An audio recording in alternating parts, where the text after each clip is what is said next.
Like, we were just doing our Instagram Live, and someone made a good point. Can you imagine the Villanova game-winning shot against UNC without any fans? Yeah. And, like, the fans made that shot just as great as the shot itself was. And there's all the great fan reactions from people crying and all sorts of stuff. Would that be you, Austin, if Florida State won in that kind of fashion? Would that be you with the shot of you crying? Yeah, probably. Hey guys, it's Terrence Mann. You're listening to Hear the Spear, presented by Noel Game Day. Go Noles. Hey, what's up? This is Peter Ward, aka E-Dub, in the house. We're listening to Hear the Spear, presented by Noel Game Day. Go live, go Noles. Hi, this is Charlie Ward, and you're listening to Hear the Spear. Go Noles. This is Terrell Buckley. You're listening to Hear the Spear, presented by Noel Game Day. No Bloody. But perhaps better known as the greatest corner to ever step on a football field, Deion Primetime Sanders. Great Deion Sanders, my brother. What's going on, man? I could wake up to that greeting every day, man. That was awesome. Hello, Noles fans. This is former Seminole Derek Brooks, and you're listening to Hear the Spear, presented to you by Noel Game Day. James Wilder Jr. What's going on, James? Thanks for having me on. FSOD, Florida State or Die, and go Noles. William Bar None Floyd. Gentlemen, what's up? What's happening, guys? This is Logan from Hear the Spear, presented to you by Noel Game Day. We are here early, finally, not recording at 10 p.m. at night. We're recording at 7 o'clock on Wednesday. We are going to get ready for the ACC tournament. We're also going to give our thoughts on, obviously, the NCAA banning fans and others from going to the games due to the coronavirus. And also, we are going to talk some spring football. Obviously, after having 2 practices down, we're going to give our thoughts on that. Got a lot of topics here to chat about, position-wise, players, quarterback battle, and so much more. And then, obviously, talk a little bit more basketball and March Madness at the end of it all. So, with me tonight are my 2 co-hosts, Dustin Lewis, our lead writer and editor, and also our lead basketball writer, Austin Beasy. What's happening, guys? How are we doing tonight? What's going on? I'm supposed to go first, bro. Oh, well, you'll get over it. I feel good. Kind of disrespectful. Yeah, you know. Dang. That's what happens when you're on a time schedule. Yeah, exactly. So we're going to try to crush this podcast out in an hour because we want to get this preview out to you guys as soon as possible. Obviously, Florida State plays tomorrow against Clemson. But first of all, let's jump into the news regarding the NCAA and their banning and restricting fans from going to the games. Man, this is something that we've never seen before. They're now still trying to figure out if media members are going to be allowed there to go cover it, which this is just an insanity to me. And then right now, though, CBS and television networks, but primarily CBS and their branch, are going to be there to televise it, which is good news, obviously, for fans that want to see, obviously, FSU play and others. But what are y'all's initial thoughts on this, man? It was kind of surreal. Because I really didn't think it was going to happen. The NCAA is so money driven. I figured they'd be like, nah, open the doors, let people spend money and get sick. But I guess it's the right move. I was a little upset because I wanted to go to Tampa next weekend and I wanted to go to Atlanta in a few weekends. But it is the right move. Yeah, it's pretty crazy. It seems like it kind of started in San Francisco with I don't know if it was the mayor or a health advisor or whatever banning gatherings of 1,000 people or more. And the Warriors went ahead and decided to follow that protocol and cancel their home games for, I think it's like the next 10 days or so, cancel everything that they hold at the arena. And now it seems like after that news, like all of this other stuff started breaking on top of it, just one after another. So yeah, it's still pretty crazy and still just trying to get a feel for it all. I mean, it's going to be a different way to watch basketball, that's for sure. Yeah, because we're so used to, especially the NCAA tournament, we're so used to fan interaction. Like, we were just doing our Instagram Live, and someone made a good point. Can you imagine the Villanova game-winning shot against UNC without any fans? Yeah. And, like, the fans made that shot just as great as the shot itself was. And there's all the great fan reactions from people crying and all sorts of stuff. Would that be you, Austin, if Florida State won in that kind of fashion? Would that be you with the shot of you crying? Yeah, probably. I'm not gonna lie. Yes, it would be. I think you're an emotional guy. I just think about someone like dunking on someone, like a really exciting play, and no one's there to celebrate it. Like, what do the players do? Or like what's the reaction that's what we were talking about. Whenever we were on IG Live, me and Austin were discussing basketball and all this. Malik Osborne dunk, and he's always yelling no matter what.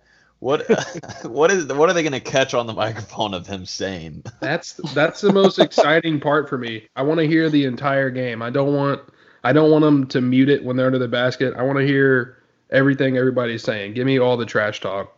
But now it's going to be easier to mute all that stuff out because there's no background noise. It's literally just a ball and words. That's it. And it's going to be easier for people, or it's going to be easier for coaches to listen back because you're going to be able to hear the players call play calls. That's the thing I just thought about. It's going to be interesting. I really don't know how this is going to go. So it's going to be a whole 180. Usually, they get so close to each other, they get the chairs out and they're talking, but they're actually going to be whispering to each other instead of having to yell. Well, he means even on the court. Like if a player calls out a play, now you'll be able to hear it clearly over the broadcast. And they won't have to speak over the band. They won't have to speak over PA announcers. They won't have to speak over just fans chatting. This is going to be weird. That's another thing that I'm wondering, Austin. The PA announcers, are they there? Are they still saying like 3? Like I don't think so, because those are mainly there for fans and the information. Like, hey, this guy made a shot. This guy got a steal, such and such. I don't think the PA announcers would be there. I really don't. I think it's just going to be referees, teams, and media members. I think some media members. They're going to need some good announcers for these games. Yeah. Or it's going to get boring. Yeah, I don't know. It's like I said, it's something we've never seen before ever, and we'll most certainly discuss this more as we learn. I think there's going to be a lot changing, not only this, but man, if this lasts any longer, we got to start thinking football here. This might be baseball's last game tonight with fans around it. Softball too. It's tough. And NCAA March Madness is a money grabber for a lot of. I mean the NCAA alone, but also sponsorships, advertising, commercials, so many things. So businesses are going to be hit hard. They also got to figure out: do I still want to advertise during March Madness? I don't know. It's going to be interesting to think about and discuss the next few weeks. Yeah, and if you know anything about March Madness and their sponsorships, you know they do not play around with it. I remember, I think it was Reggie Miller, and it was in Los Angeles 2 years ago, and I wanted to talk to him just because Reggie Miller is one of my favorite players. I know I'm crazy for saying that, but I just wanted to talk to him, and I overheard him talking about, man, they really made me pour my Starbucks in a Powerade cup because you can't have anything that's not a Powerade cup. Yeah. They do not play around with their sponsorships with March Madness. But at least the players seem to be taking this well. From the couple I've talked to, like, it sucks, but we've worked so hard to get to this point, and it's better than canceling games. Having no fans is better than canceling. At this point, just lock the doors and toss the ball up. Let's play, which is by far the right attitude. That's a good sign to hear. Who said that? Dustin's always trying to get it out there. Yeah, just a few. I'm on Stan Jones' side. No, well, that's a good sign coming from Florida State. Florida State's side of things, because I feel bad just personally for me. I feel bad just because you find so much energy from having a lot of your family there. Obviously you're going to have some close family that you'll be able to bring, but I mean, you want to bring as many as you can, but also having fans there, friends, your girlfriend, man, your girlfriend's got to be coming, but not be able to play around them. You got to find that inner energy, and you got to stay focused, and it'll be interesting. This is where you're going to see a lot of maturity inside of you has got to come out, man. I'm interested to see it, but I just feel bad for them that work. At this point, it's be a glorified intramural game. Yeah, exactly. Let's jump into a little bit of football here. Like we said, only got about 50 more minutes on here, so we're going to go through football and then get into the FSU versus Clemson preview right at the end of it. So 2 practices in under Mike Norvell. Obviously, no music to start off with. Not a lot of music, not any music blaring. Obviously, there's no dance. I know that's like the big thing that people are wanting to see. But yes, there's no dancing. There's been A lot of focus all around on creating a organization. Norvell's talked about it too, along with other coaches. They kind of want to start off these first couple of practices as being really organized and directed, at being smooth, being disciplined, and staying strict on the smallest things, like keeping your ball up tight. It was word on during practice that Mike Norvell just let it loose on Warren Thompson, wide receiver. Wasn't keeping the ball up tight. He got chewed out. And that seems like, I mean, that's something, He's let it loose on a couple guys already, hasn't he? Yeah, he has. I actually saw a video of Mike Norvell grabbing a player and mid-stride. We're talking the player was in mid-stride. I think it was Robert Cooper. I don't know. Well, the one that I saw, it might have been him too. I saw another player though, and mid-stride just snag him and say, "You're going back." That wasn't good enough. That's a classic Jimbo move right there. No, most certainly is. Maybe, although there might be a filter on Norvell, at least while media is around at the moment. But what are y'all's thoughts? I know the media has been able to be there for both practices fully. What are y'all's thoughts so far, and what are y'all getting from Mike Norvell and companies so far? I think the things that kind of stand out to me early is the discipline. It seems like the coaching staff is instilling. It seems like there's a lot more accountability, and they're holding the players to a lot higher of a standard so far. Like you said, Logan, I mean, Mike Norvell is grabbing people's face masks on the second day of camp, first day of camp, and really just already instilling that mindset of, hey, we're not out here to play. Like, you're going to work your ass off. I saw Alex Atkins coaching, I believe it was Ira Henry, and he said, "Boy, you're not in St. Louis anymore. Like, you've got to take a step up. You're at Florida State now," while having to redo a drill. So I mean, it's the little things like that. Like, they're going to be on these guys, and I think it's been 2 days, but so far that mindset, the edge they're bringing with them to the field, is kind of setting them apart, at least at the beginning, from the staff that we saw before. Yeah, well, like we've talked about all off season and ever since Jimbo left, to be honest, because we've been doing Taggart. We've needed that discipline. We've needed that accountability, and everything we're hearing is Mike Norvell's bringing that. He wants his guys focused. He wants these guys determined, eliminating all the little distractions, and as Jimbo would have said, clutter, getting that out of there and just focusing on technique and focusing on being as good as they can be. Because there is talent, even if they haven't shown it much the past couple of years. A lot of that has been having players also take themselves accountable or have their teammates call them out and take accountability for mistakes. We've seen it on field. We've seen it in games where it's screwed FSU multiple times. And this is where Mike Norvell's laying down the wood early on and trying to create a good discipline and trying to, try to see who his leaders are too. I think this is what he's trying to do. See who his leaders are. Not only just, you can be vocal, which he said in multiple press conferences, you can be vocal, but I want to see how you do while you're out there on the field when it's 110 degree heat. You're having to run sprints. I want to see how you are whenever it's raining and you don't want to be out there, and you show the effort, because you can talk the talk, but being out there and showing how you are, and showing how you are with your brothers on the field is a whole different story. And this is something he's preaching very hard. The media has said that it's so, and I've been and I've watched all the videos I could from media members, and I've been to quite a few of Willie Taggart's practices, and I've seen a lot more organization. I see more hands-on. I don't know if you guys have seen it probably, but I see a lot more hands-on from your head coach, Mike Norvell. He will run over after you, like I just said. He'll snatch you up, but he will run over to that position group and be kind of dialed in on just you, which is a pretty interesting aspect that you don't get from a lot of coaches, but it just shows how serious he is. And starting off like that, I think, is good for this team that really is trying to preach on keeping that discipline really strict to start off spring ball. Yeah, and like you said, he's showing he's a good teacher. And he's, from the videos I've seen, I mean, man, he's been around to basically every position group, working with guys, giving them tips on how to complete a certain drill, ways that they need to move their body in the air to catch the ball. So, I mean, all over the board, he's really just showing how committed he is and the little details to be there teaching guys and them learning from their head coach despite their position. I mean, that's got to be a little encouraging to them as well. And that's important because we've seen, I think both Jimbo and Taggart were both too quarterback oriented.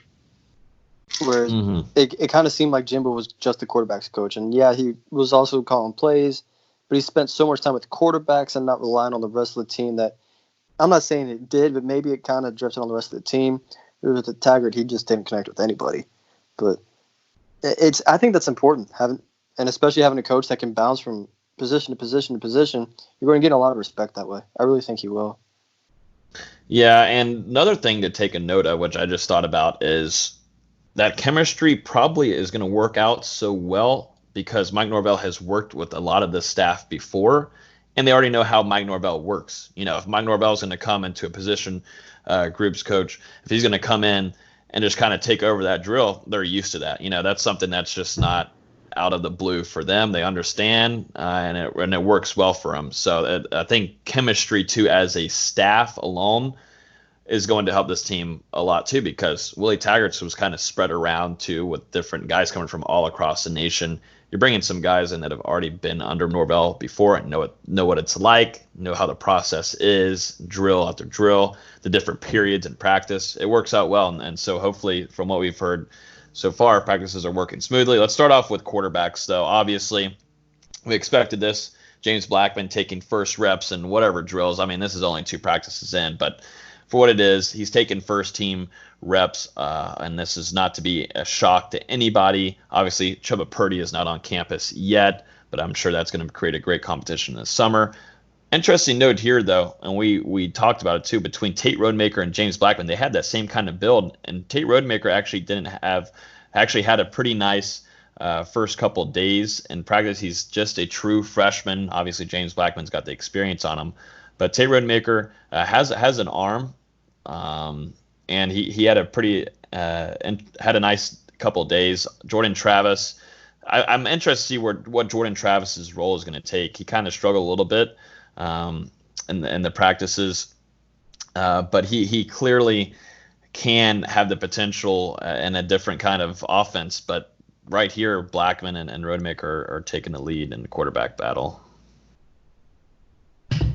Yeah, I mean, not very surprising. That was one thing we talked about in the spring preview was if Travis can show that next progression in his game, which is him completing passes down the field and showing that he can play quarterback at the collegiate level. I think I said in the other pod, right now he's proven himself as an athlete, but not as a quarterback. So we're just going to have to see where he kind of fits into things. And Rodemaker, despite being a true freshman, very talented guy, strong arm. It's really just the mental aspects of the game and getting down the system, things like that. So I think I'm really excited to see his development. And then obviously James Blackman, he should be head and above the pack like he's been the first couple of days during the spring. He's still got some of those inconsistencies, but it's only been 2 days. I mean, this staff has got to have a chance to work with him, and I want to see his progression continue from now to see what it looks like in August on the opening of fall camp. And this is obviously the most important battle. But like Logan said, it's no surprise that Blackman's taking these first-team reps, and I think he will throughout the entire summer and spring unless he gets hurt. But I'm excited that Rodemaker's looking good. If he can at least get some competition behind him that force Blackman to be a little bit better, I'm all for it. And once Purdy gets on campus, the same thing. If Purdy looks good, let's get some competition in. He needs it. Real quick, something that was interesting to me, James Blackman, after practice, talked to media and told him under the last staff, he felt like he could get away a little bit more with having bad throws, missing assignments here and there. And he didn't feel like he was holding himself as accountable like he should have. He said that just can't be the case under Mike Norvell, and he feels a little bit more mentally into it. He feels like he's going to be held to a different standard. That's pretty much what he was coming off as saying. You know, obviously he doesn't want to roast on Willie Taggart and what they had here, but obviously you're going to see a guy that I think is good for. I think that's the one thing that's been hindering James Blackman. We know he's got a talent. He can go out there. It's just about staying consistent. And, you know, fixing those mental problems that really get him emotional on the sideline. Obviously, he loves this team so much. The whole team knows that. That's one thing I'm trying to stress. The whole team knows that you love the team. Like, you're the leader of them all. They know that. But what you got to do now is execute on the field and show them that you worked your tail off in that regard to showcase that whenever it comes to September. So I think mentally and also gain a little bit more weight. He's up to 10 more pounds. Is going to help him no matter what. But the mental game is something he's got to focus on. And I think Norvell's a good coach for that, and also Dillingham. Offensive line, real quick. We'll jump into this. Obviously, Alex Atkins, young coach. Him and Chris Marr were very young coming in. Alex Atkins seems to be more of a hands-on coach starting off, slow working technique. Like you were talking about, what were you saying, Dustin? He was talking to an offensive lineman, telling him he wasn't in middle school anymore. No, I think Ira Henry, redshirt freshman guard, half-assed a drill or something, or he didn't do the drill correctly or with the effort he was looking for. And Atkins said some stuff and said, "You're not in St. Louis anymore." Yeah, I'm interested to see once the media goes away at some point how nice these things are going to be said. Because I've been whenever I was around Jimbo's practices, I'd be on the way walking out from the practice field, and he'd be cussing out Dalvin Cook. But I think that kind of I know it's cussing, blah blah blah, but the kind of intensity, you kind of need that. And if you need to be cussed out for screwing up, then you just need to be cussed out sometime. I've been cussed out multiple times. You just need to be held accountable. I mean, one way or the other. What'd you say, Austin? I said that doesn't surprise me. Yeah, no, as it shouldn't. I'm sure at least all of us here have been through that same boat before. Dustin probably more than me. Yeah, it's nothing new. And you still do get cussed out. Whenever I watch the videos, I wince a little bit because I got some PTSD. But yeah, so that's pretty much offensive line. There's nothing too crazy here. Let's see. He kept on one noted here. He's saying don't accept something you don't like. He kept on telling that to his guys over there in drills. Let's see here.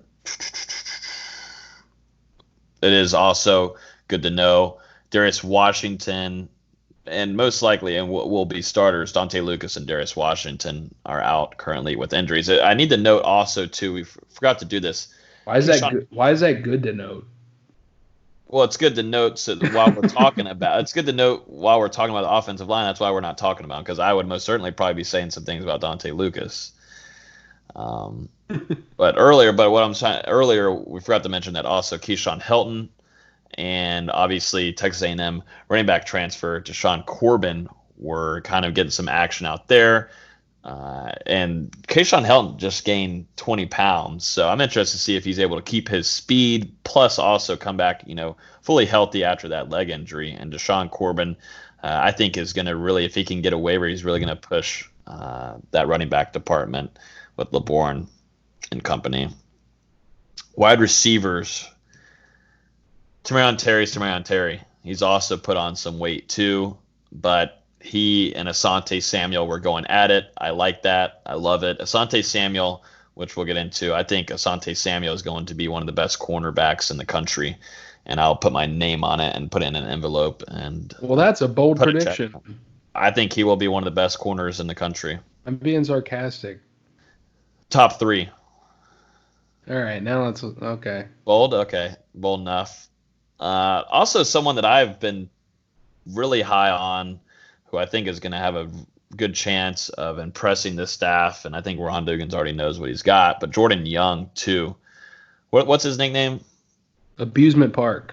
Abusement Park. I think there's going to be a big abusement park by the end of camp built up for him. But what are y'all's thoughts so far on wide receivers, and maybe, moving forward, you got some early enrollees with Brian Robinson who's going to try to compete? Yeah, you kind of knew what you had in your wide receivers coming into the spring. It's early, so I want to see how they transition into the system and see some improvement there. I mentioned before, DJ Matthews is a guy I want to see step up. You have Warren Thompson listed here. We got to see if he can stick around this year and, get the mental aspect of the game and get into it mentally. I mean, he's had some struggles, obviously dealing with playing time issues and things like that. And you also said Jordan Young, Logan, who's a guy I really like. Man, he might have the best high school highlight tape for a wide receiver I've ever seen. I still go back and watch it sometimes because it's literally that impressive. And he came out of nowhere to end up at Florida State. So I really want to see him get on the field this year. I think with his athleticism, he could create some big plays for sure. I mean, the wide receivers were, in my opinion, one of the strongest groups the last 2 years, especially with Tamari and Terry there. So it's not that big of a surprise that they're probably going to be playing well all spring, especially Terry. Terry's a freak. We've all known that for a while. But I want to see these guys get healthy. I want to see them be consistent because that's the one thing they struggle with is dropping those easy passes down the middle that they need to complete. So I think they need to be more consistent. I don't care about highlight tapes and all that. Just be consistent. Catch the ball. All I got to do is catch the ball. Obviously, like we were saying, Jordan Young. DJ Matthews also put on a little bit of weight. But Scary Terry, you're having an NFL talent on that practice field, so I think that's even greater and beautiful for Asante Samuel and other young corners who's going to have to figure out, which we'll get in the DBs here in a minute. Going against a guy like that is just great practice for you. So obviously you bring back Marvin Wilson and Tamarion Terry, two NFL guys practically that could get drafted this year. Coming back, it's just a good practice for just not only your wide receiver unit but DBs is also running backs. Go ahead. I still have no idea how they got Terry to come back. I mean, you think about the guys that salivate over the combine every year and the people that boost like the top performers up their board so much more after the combine. I mean, Terry would have tested through the roof. It would have been insane. So 2021 draft, watch out. Running backs here, obviously, this is an interesting department. Kane LeBourne is, your number one guy. He's got the most experience, but we don't need to be sleeping on Anthony Grant, who we did not get to see last season whatsoever. Anthony Grant's out there. It seems like he just needs to be a little bit more in shape, and that he needs to be on the team. Well, yeah.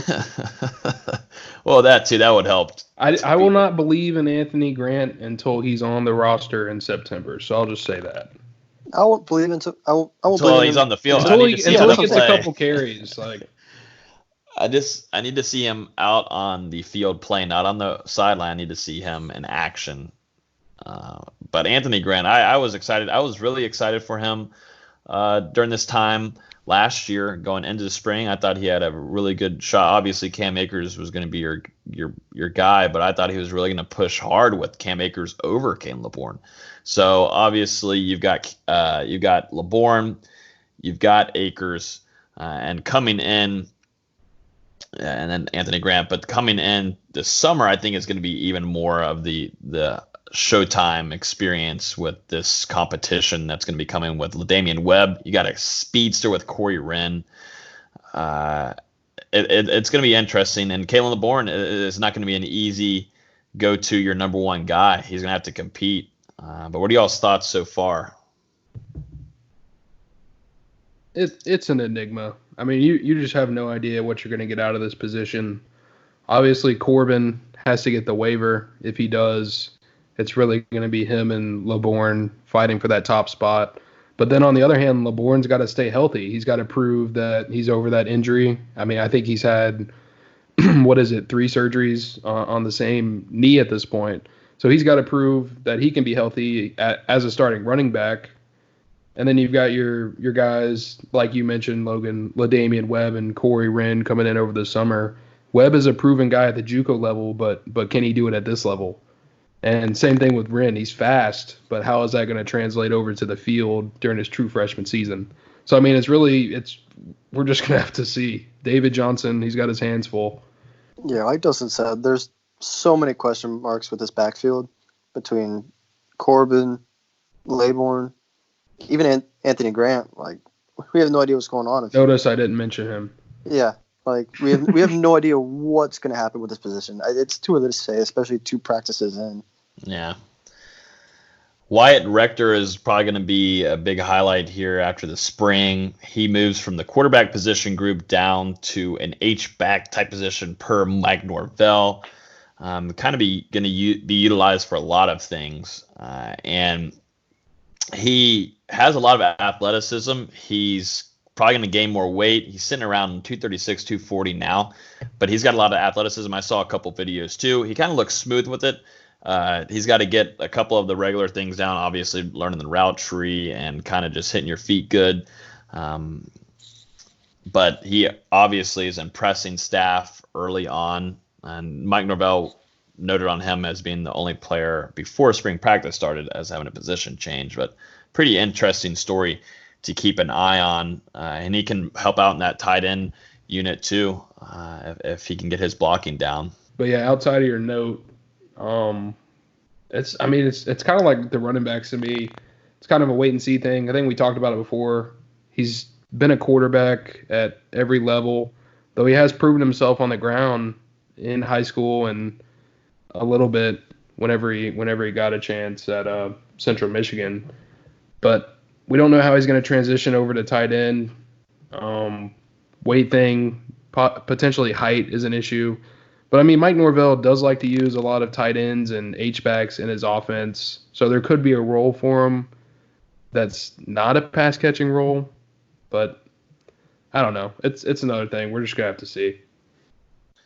Nothing too special here from the defensive line unit. Obviously, Marvin Wilson is really kind of God. Wow. Practically, was that impressive? I really screwed up there. No? Okay. Will never happen again. Zoe 101. What? That was like the intro right there. Was it? Like, do it again real quick. No, I'm not doing it again. Just put that I don't watch Nickelodeon at 22 years old, Dustin. And you're what, 25, 28, somewhere? Me neither, bro. I got like the nostalgia effect whenever you did that. I'm sorry. I'm sorry I did that to you. But Marvin Wilson most certainly shed off a lot of that fat. He looks good right now. He's always been quick as hell for his size, but he only gets quicker. He looks good right now. With also Quashon Fuller, who I need to be noted on a little bit more too. That's a big boy. Fuller didn't play much of any last year. Josh Griffiths kind of comes in here too, impressing. I saw a lot of videos of him. I thought he looked quick, and I think he's got a chip on his shoulder too, which is good. Nothing too special here coming from the defensive line unit. Let's move over to linebackers. Obviously, the linebacker unit is something that's got to be changed and switched around and improved in a lot of ways. And this is going to be a big job for Chris Marv, a young coach coming in. Mike Norvell believes in him. Adam Fuller does too. Emmett Rice has gained 18 pounds, which we talked about, I believe, in our podcast before. But he actually does look like a linebacker now. I've been around him multiple times at practices. He always looked like he could be a corner or DB. That is kind of the case for Florida State's linebackers the last 3 or 4 years. But you actually have a good-sized linebacker here, and you probably will gain, I would think, 28, 30 pounds before September hits. So some interesting things there. What are y'all's thoughts on this linebacker unit from what y'all have heard and seen so far? I didn't hear you mention DeKalin Brooks. Oh, I didn't? I forgot about him? Well, I'm I'm not going to say anything. We've had Derek Brooks's. We've had Derek Brooks. Well, I was just wanting an update on him. That's all. He is moving his feet.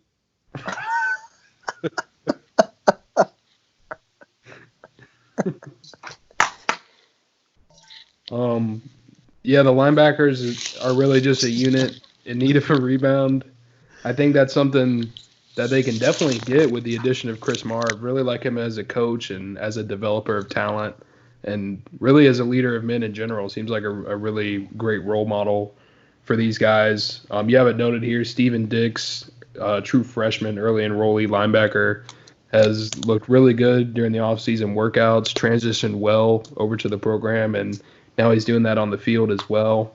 Rice, like you said, is putting himself into potential starting territory. There's still Amari Gaynor, who can really flex between a bunch of positions on the defense, and we're going to have to see if they end up slotting him in at linebacker. But, I mean, Amari Gaynor has looked good. I know Adam Fuller has been posting, I think, takeaways to his Twitter after every practice and like a graphic and everything. And Amari Gaynor has had a couple of them. Raymond Woody, who we'll talk about in a couple minutes, has had a couple of them. So you can already tell that Gaynor is putting his impact on the defense. And then there's still guys like Kalen DeLoic, guys like that, freshmen from last year. So we're just going to have to see how all of it comes together.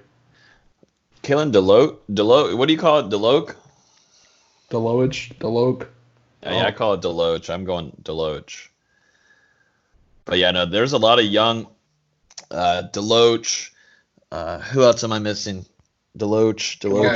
Kevon Glenn. Glenn. One more. Missing another one. Who am I missing? Youngin.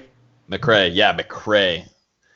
I'm interested to see. I'm ready to start hearing his name chirp up a little bit more coming into spring, because I think he's somebody that he has the build of a linebacker. He had it coming in from high school. I need to see him kind of have a good spring and execute and work his way up there, which I think he will. Chris Marv is going to try to coach a lot of these young guys hard. Woodby also obviously had a just terrible injury last year. He's progressing very, very well, and he's actually been out there.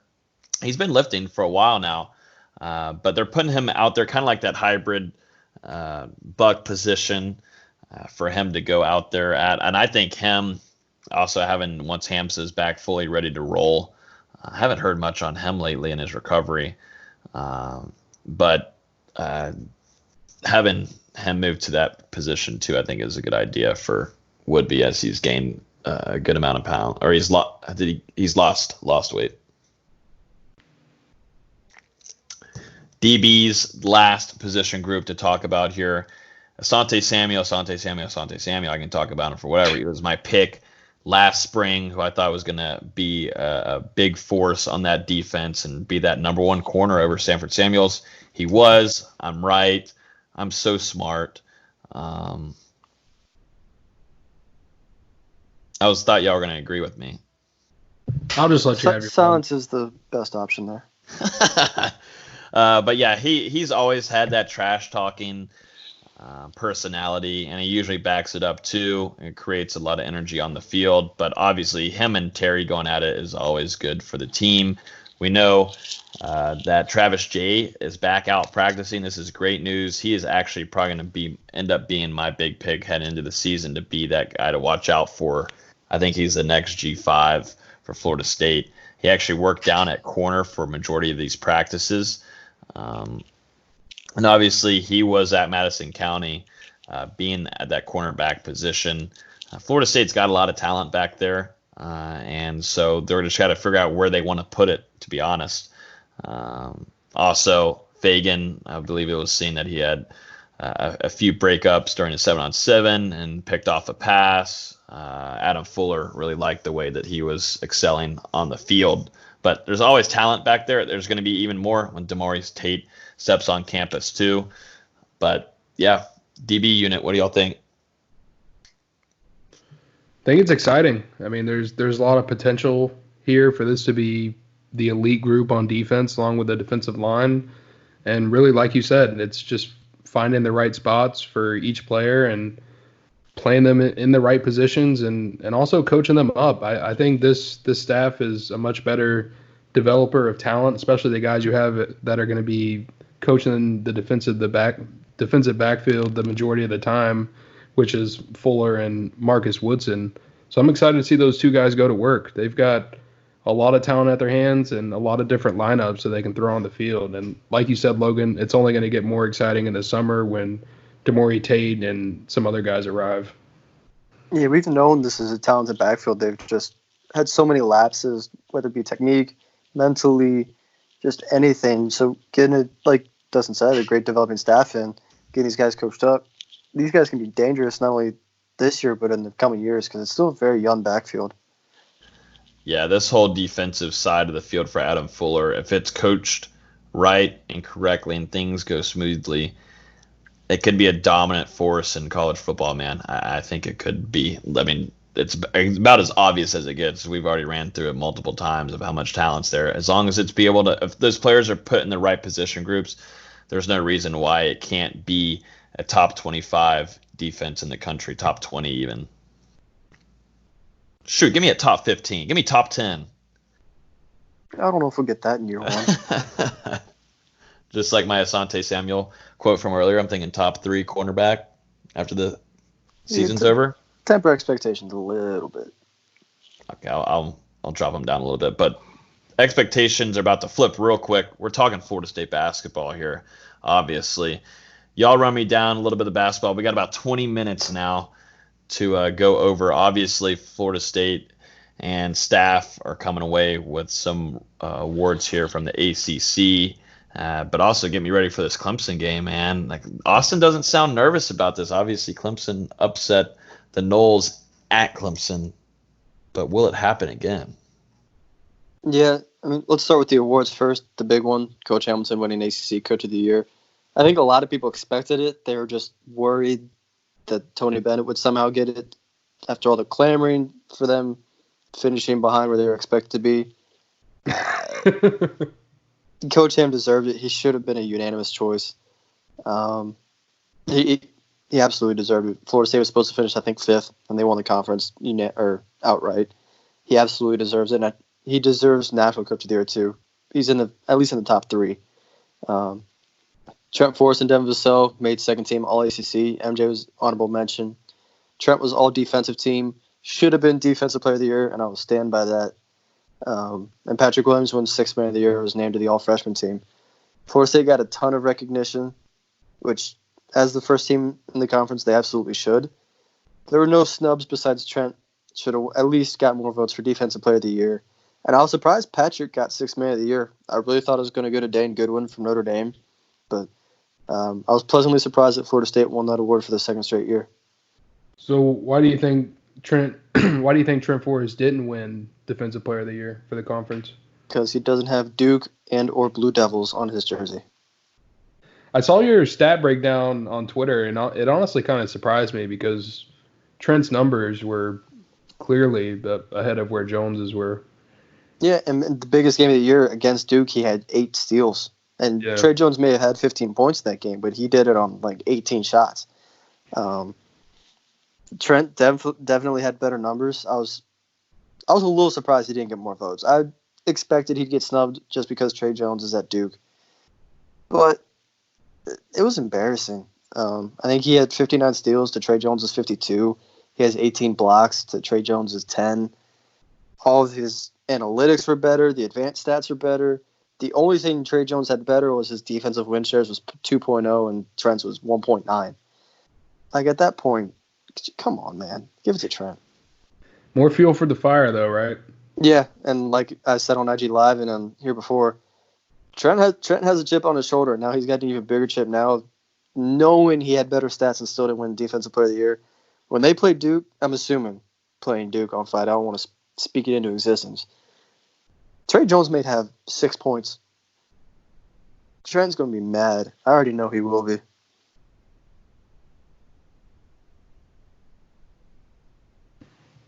Well, yeah, moving into the ACC tournament preview, Florida State will play their first game of the tournament in the quarterfinals against Clemson on Thursday at 12:30.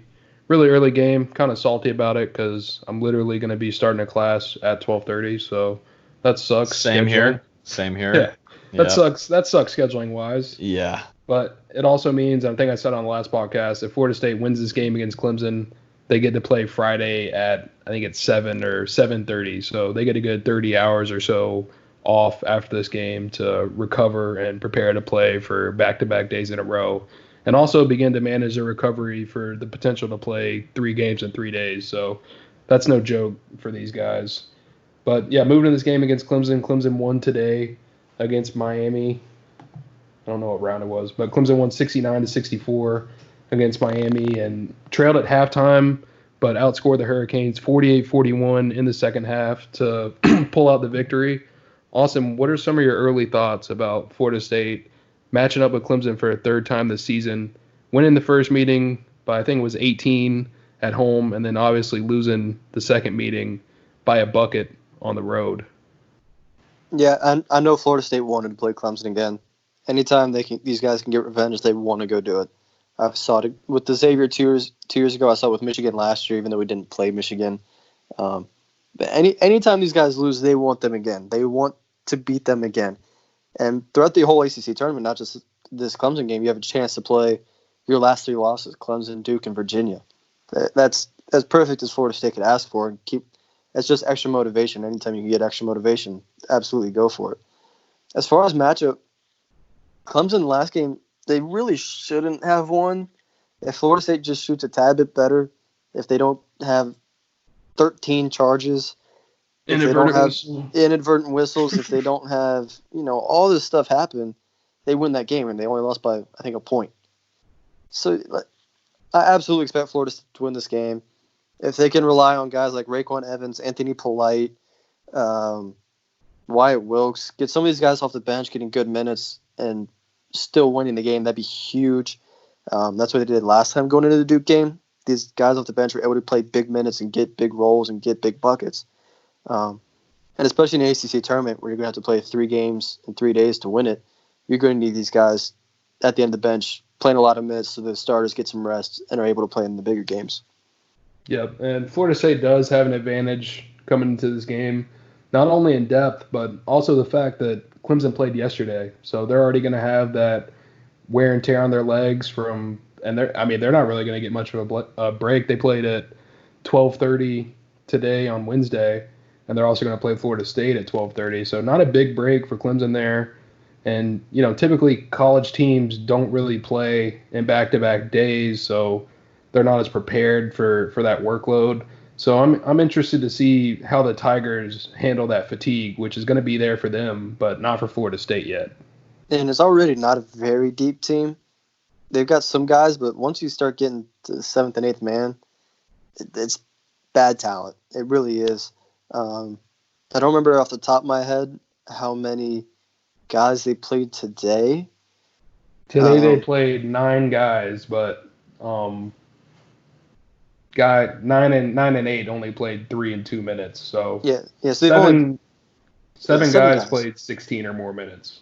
Yeah, so they've really only got 7 guys you got to worry about, and when you've got 3 guys playing 30-plus minutes and 2 of them are getting 36 and 37, yeah, they're going to be dogging tomorrow. And they're already more of a defensive team anyways that just shoots a lot of threes.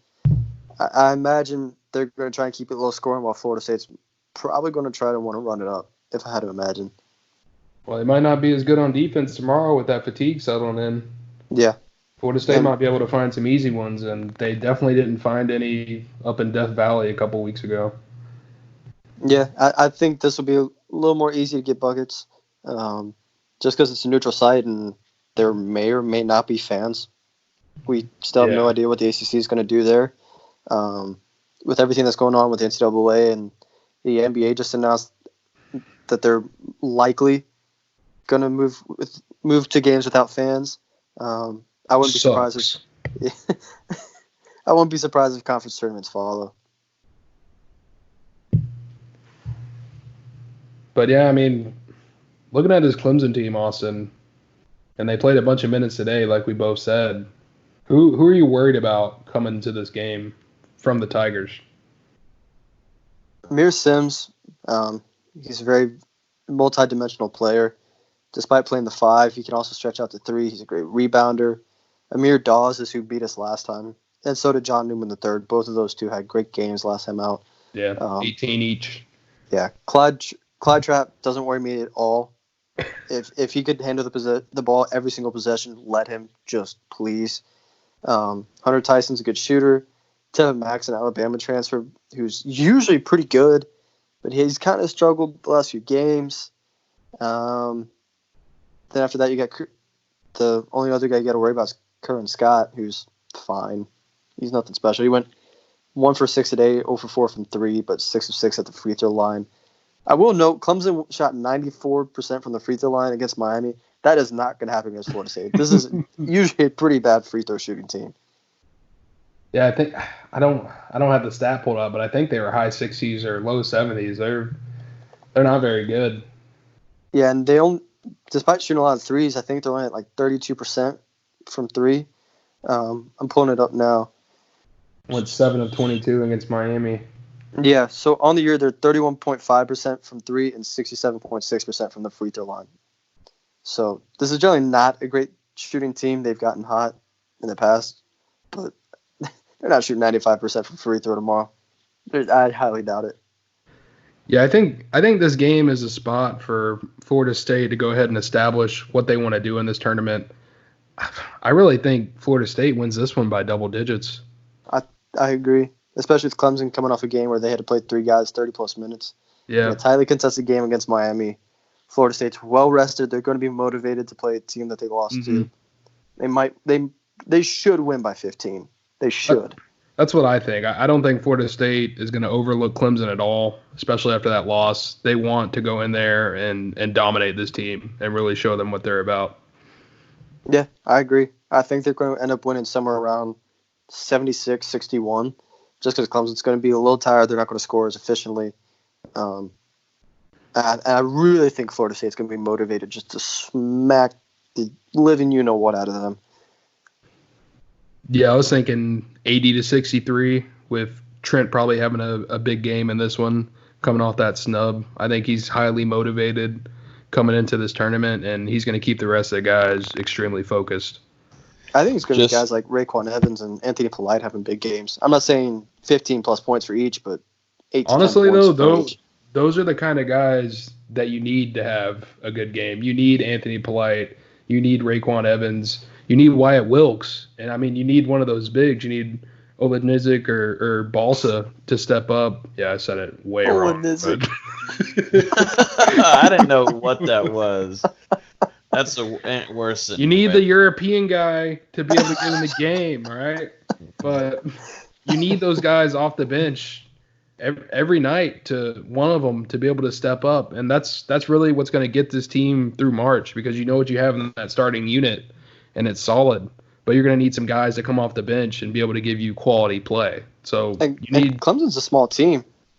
I mean, I think their starting center is only 6'8", 6'7", I think, even. Go back to the Boston College experiment. Yeah, Throw it inside every time. That's what I was just about to bring up. Their tallest regular rotation guy is 6'8". You start throwing the ball inside of these 7-footers, what are they going to do?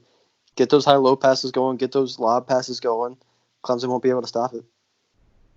Yeah, and Olenizik went 3 of 3 for 7 points in 13 minutes in that loss to Clemson a couple weeks ago. I'd imagine he gets a few more touches this game, maybe about 7 to 8. So this will be officially breaking news now here on Hear the Spear. I mean, before you come here for the content like this, but breaking news.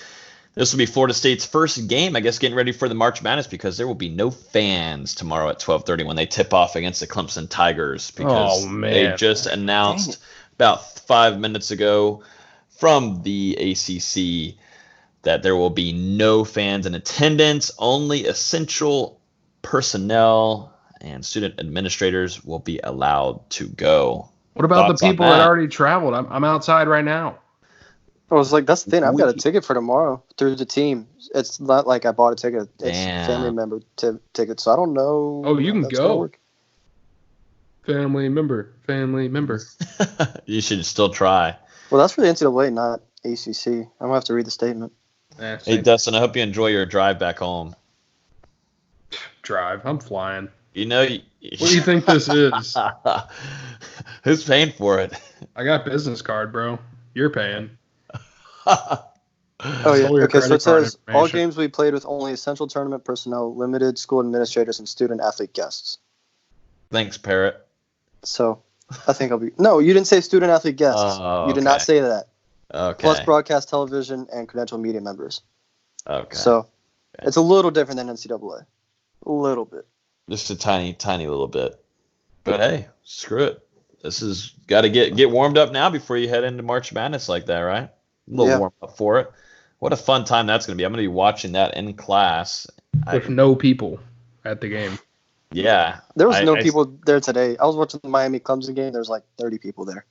Well, I mean, it's Miami Clemson. I mean, that's my point. I mean, Miami's not going to help, so really just Clemson fans were there. Miami fans don't show up to anything. That's what I'm saying. Yeah, they've already had a lot of practice with this. If they'd won today, they would have had a huge advantage going into the next few games.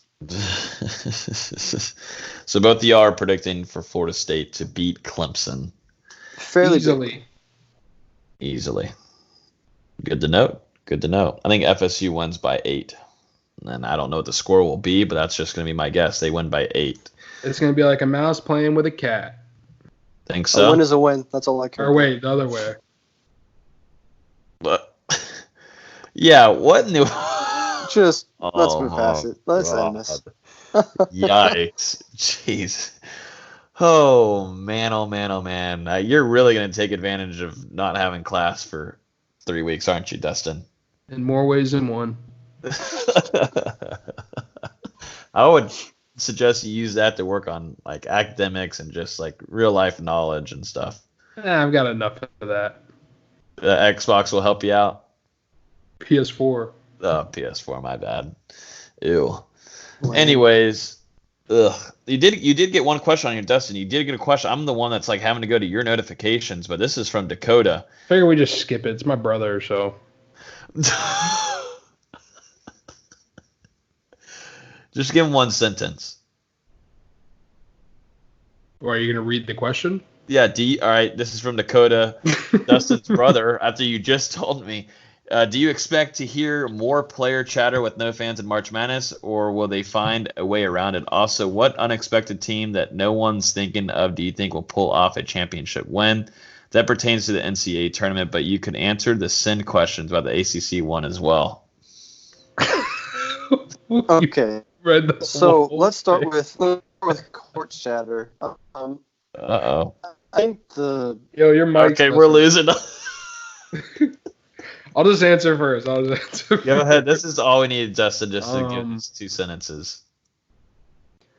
Yeah, honestly, these douchebags are probably going to figure out a way to mute the mics on the sidelines. I bet they'll do whatever they can to keep the player and coach chatter out of it because just because of what the guys can say, they want to be like, well, this is a friendly or a family-friendly game. We don't want that on the network, blah, blah. They'll do some shit and not be able to show everything, which really sucks because I would love to be able to hear the game like that, really just get the little details that we miss out on. I know, Austin, you said the play calls earlier. That's a thing that could potentially be used against teams, so that's another reason they could mute it. So we'll just have to see. And then also, what unexpected team that no one's thinking of do you think could pull off a championship win? I don't know if anyone's not talking about them right now, but I don't think anyone's really talking about them to win the tournament. But that's Virginia, who I've really shown some love to the last couple of podcasts. Great defense, improving offense, getting hot at the right time. Really excited to see what the Cavaliers can do in the ACC tournament because, honestly, guys, I think they might win it. So that was chance. Way over 2 sentences. So yeah, I'm out of breath. But yeah, I'm agree with Dustin on the microphones by the court. I think they're going to tone down a lot of it just so you can't hear players cussing each other out and play calls and coaches screaming at referees. I think they're going to tone a lot of it out. I think it's going to be a lot of color analysts having to do something they've never done before.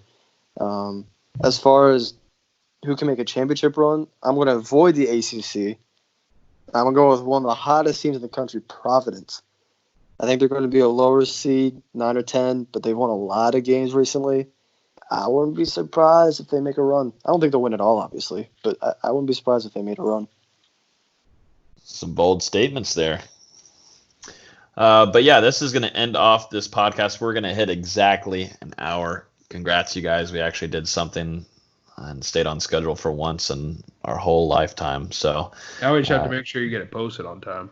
This is well, he says 9 or 9:30. It won't be up till 11. I'm shooting for 9 at this point. I just got one thing I got to edit because he's running on Pacific time. Dustin was the one yesterday on the phone with me saying that you never screw up. I don't have to edit anything. Well, he screwed up today. What did I screw up? A lot of things, Dustin. A lot of things. Austin screwed up. Actually, you screwed up because your list was screwed up. Yeah, well, we blame that on you, though. That's how it works, Jared. No game day. We just blame everything on Dustin. But then hope he edits. That Sports Illustrated offer is looking really good right now. Well, it hasn't hit your DMs yet, so I don't know what you're talking about. Anyways, we need to end off this podcast before it gets outrageous. Dustin has some video games to play for the rest of the night. Anyways, thank you guys so much for listening. As always, you can listen to podcasts on iTunes, SoundCloud, Spotify, Google Play, and YouTube. Hit those subscribe buttons on all those platforms so you'll be notified every time we release a new episode. Follow us on Twitter at Hear the Spear. Hope you guys enjoyed this episode. We will talk to you hopefully previewing an ACC championship game. Y'all have a good rest of y'all's week.